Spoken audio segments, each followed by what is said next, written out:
Hello, my dear students. Welcome in very first video lecture of our economic entomology paper. In this video lecture, we will start with the household pest, which is included in your syllabus in your fourth unit. In this, we will talk about the household pest cockroach. So we will focus on the cockroach. Now you have the points that are included in your syllabus. Firstly, you have to talk about you have to just learn about the morphology, and then the damage which are caused by the cockroaches or household pests, and then you have to just discuss certain control measures for them. Now let us start. So when we are talking about the cockroaches, we all are aware of them.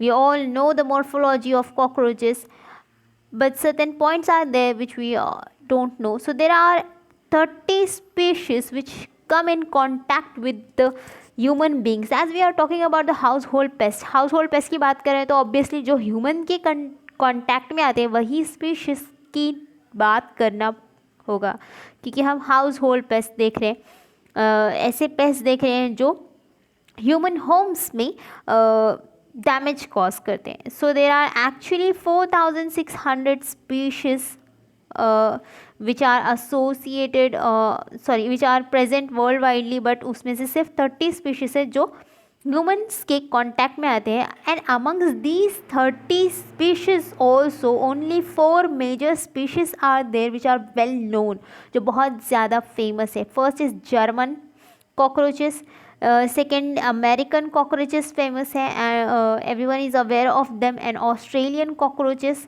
And then oriental cockroaches are there which are common और which are well known. When we are talking about these, तो German cockroaches जो होते हैं, मतलब size wise उनको divide कर सकते हो आप. ब्लैक बीटल्स भी बोला जाता है. Oriental firstly we will talk about German. Okay, German cockroaches जो होते हैं वो स्मॉल साइज़ होते हैं, सबसे छोटे साइज़ वाले होते हैं जर्मन कॉकरोचेस. उसके बाद आते हैं अमेरिकन कॉकरोचेस. तो अमेरिकन कॉकरोचेस जो है वो लार्ज स्पीशीज़ होते हैं, लार्ज साइज स्पीशीज़ होती है. लेटर ऑन थर्ड वन मैंने बोला था that Australian is there. Australian cockroaches are also there. So they are tropical species, वो ट्रॉपिकल रीजन्स में पाए जाते हैं. ट्रॉपिकल रीजन इन सेंस कि जहाँ पे सीज़न जो है पर्टिकुलरली मेंटेन रहता है, 1 बाय 1 हर एक सीज़न का इफ़ेक्ट रहता है. और finally there is oriental cockroaches are there. So oriental cockroaches को वाटर बग या ब्लैक बीटल भी बोला जाता है. So they are also called as water bugs. Now let us go for the their distribution. So they are world widely distributed, but mostly वो tropical और सब tropical countries में ही पाए जाते हैं. नॉक्चर्नल होते हैं, they are active at the night time. Nocturnal क्या होता है, you all are aware of it as we had discuss it in your previous semester. Nocturnal मतलब वो नाइट टाइम में एक्टिव होते हैं and they are found to be present in dark places. Dark places में होंगे, ये dark places में रहते हैं. और ह्यूमिड प्लेस, जैसे मैंने बोला ट्रॉपिकल रीजन, तो ट्रॉपिकल रीजन में ह्यूमिडिटी मेंटेन होती है. ह्यूमिड प्लेसेस में रहते हैं, सच एज स्टोर रूम्स वगैरह में, या फिर बेकरीज वगैरह में, या किचन्स में, बोर्ड्स पर, पिक्चर्स क्रैक्स में, राउंड सिंक्स वगैरह में ये पाए जाते हैं. You can just observe them over there. और जब अगर हम स्टेज की बात करें तो जो स्टेज डैमेज कॉज करती है वो है nymphal stage, and NIMS and adult both cause damages. So nymphal stage and adult stage दोनों ही डैमेज कॉज करती हैं, दोनों ही एक्टिव होती हैं in causing damage to the household material. बहुत सारे स्पीशीज़ है, जैसे मैंने बोला कि अभी स्पीशीज़ के बारे में अगर उनकी मॉर्फोलॉजी देखें तो head is hypognathous type, which means देखिए वो थोड़ा डाउनवर्डली प्रोजेक्टेड होगा. लेटर ऑन एंटीनेज होते हैं, लॉन्ग साइज एंटीनेज होते हैं, कंपाउंड आइज होते हैं with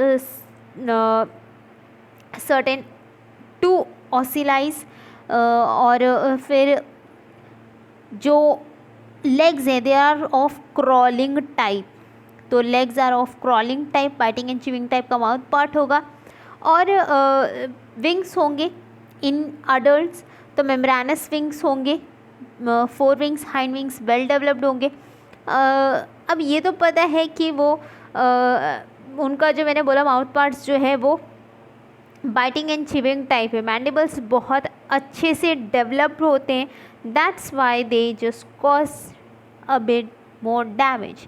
Now let us go for the damage causing nature, which is just we have to discuss. Now the first of all, they don't cause any structural damage. Structural damage in sense कोई चीज़ को तोड़ फोड़ नहीं करते हैं वो, but they cause damage often related to the sanitization. मतलब वो गंदगी फैला रहे हैं, which means they are just polluting the things whatever just coming in their contact. वो जो भी जिस भी चीज़ के कांटेक्ट में आएंगे, जिस भी मटेरियल के कांटेक्ट में आएंगे, जिस भी सब्सटेंस के कांटेक्ट में आएंगे, उसको वो क्या करेंगे, पल्यूट करेंगे by just spreading germs on it. So वो वहाँ पे जर्म्स फैलाएंगे, पैथोजेंस फैला सकते हैं, कोई भी डिजीज़ कॉजिंग अदर पैथोजेंस जो होते हैं वो फैला देते हैं।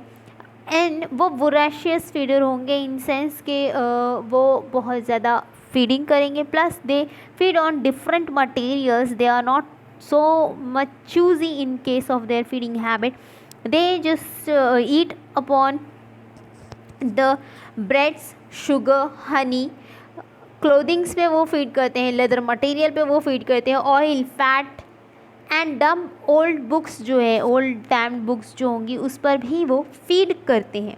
They often carry harmful pathogens और harmful disease causing agents, that's why they cause diseases like tuberculosis, cholera, diarrhea and typhoid, dysentery. So this type of diseases they cause nausea, वो फैला सकते हैं एंड जिसकी वजह से ह्यूमन बींग्स को बहुत प्रॉब्लम होती है। They can just suffer from different diseases because of the contact of these cockroaches to the surface of their daily use material or daily using substances. So as अभी बोला मैंने कि वो nocturnal है, दैट मीन्स कि वो night time में active होते हैं, वो डे टाइम में भी डैमेज कॉज कर रहे हैं, but they are probably high active at the night time. जितना डैमेज वो डे में कर रहे हैं उसके कंपैरिजन में अगर हम देखें तो वो नाइट टाइम में ज़्यादा डैमेज कॉज करते हैं and they sometimes even cause certain allergic reaction, but वो रेयर होता है, वो बहुत रेयर केसेस में, एक्सेप्शनल केसेस में देखने को मिलता है कि कॉकरोचेस की कांटेक्ट में आने की वजह से हो सकता है कि किसी किसी को एलर्जिक रिएक्शंस भी हो जाए, रैशेस वगैरह आ जाए, तो प्रोबेबली वो बहुत सिग्निफिकेंट इन्फेस्टेशन कॉज करते हैं इन केस ऑफ सैनिटाइजेशन और सैनिटेशन रिलेटेड जो भी इन्फेस्टेशन है वो कॉज करते हैं। Now let us discuss about the controlling measures, how to control them और these creepy insects. So one can just keep cleanliness and just throw out the remnant of vegetables or any bread material or any material that is just present in their kitchen. So must kitchen or any area, one should keep naphthalene balls in clothing so that also as to avoid these creepy insects to get into their clothings. और उसके अलावा भी spraying कर सकते हैं, you can just observe here, यहाँ पे spraying कर सकते हैं, सॉरी ओके, स्प्रेइंग कर सकते हैं of different chemicals like fluoride with pyrethrum, sodium fluoride with pyrethrum powder containing 0.5 to 1% of pyrethrin may be very effective. तो और या फिर यूज़ कर सकते हैं 2% ऑफ ऑयल सोल्यूशन और इमल्शन ऑफ क्लोराडेन यूज़ किया जा सकता है. One can just use fumigation of HCN, जो हाउसेस में या फिर हॉस्पिटल बिल्डिंग्स वगैरह में जहाँ पे डैम प्लेसेस होते हैं, स्टोर रूम्स वगैरह होते हैं, वहाँ पे यूज़ कर सकते हैं. इमीडिएटली रिलीफ के लिए HCN fumigation will be most effective. और उसके अलावा अगर कुछ जैसे केमिकल्स होते हैं, like one can use 0.5% of dieldrin in liquid formulation, and one can use 1% of dust formulation also. अगर लिक्विड फॉर्म में यूज़ कर रहे हैं तो 0.5% यूज़ करना है ऑफ डाइइल्ड्रीन, और अगर वो डस्टिंग या पाउडर फॉर्म में यूज़ करें तो वन कैन यूज़ 1%, कंप्लीट 1% आप यूज़ कर सकते हो. एंड 2% ऑफ मिलाथियोइन भी इफ़ेक्टिव होता है. So this is how. और फिर other products are also available in market, like ये जो हिट है, हिट के कुछ ड्रॉप वगैरह मिलते हैं, स्प्रेज मिलते हैं, और फिर दूसरे अलग प्रोडक्ट्स हैं जो कुछ क्रीम्स है, कुछ स्टिकिंग मटेरियल होता है, कुछ sprays होते हैं. So there are number of products are also available in market for the control of or to get rid of these creepy insects called cockroaches. So here we will stop. So here your that first household pest cockroach ends up. Hopefully you have understood it. Thanks for watching. Have a nice day.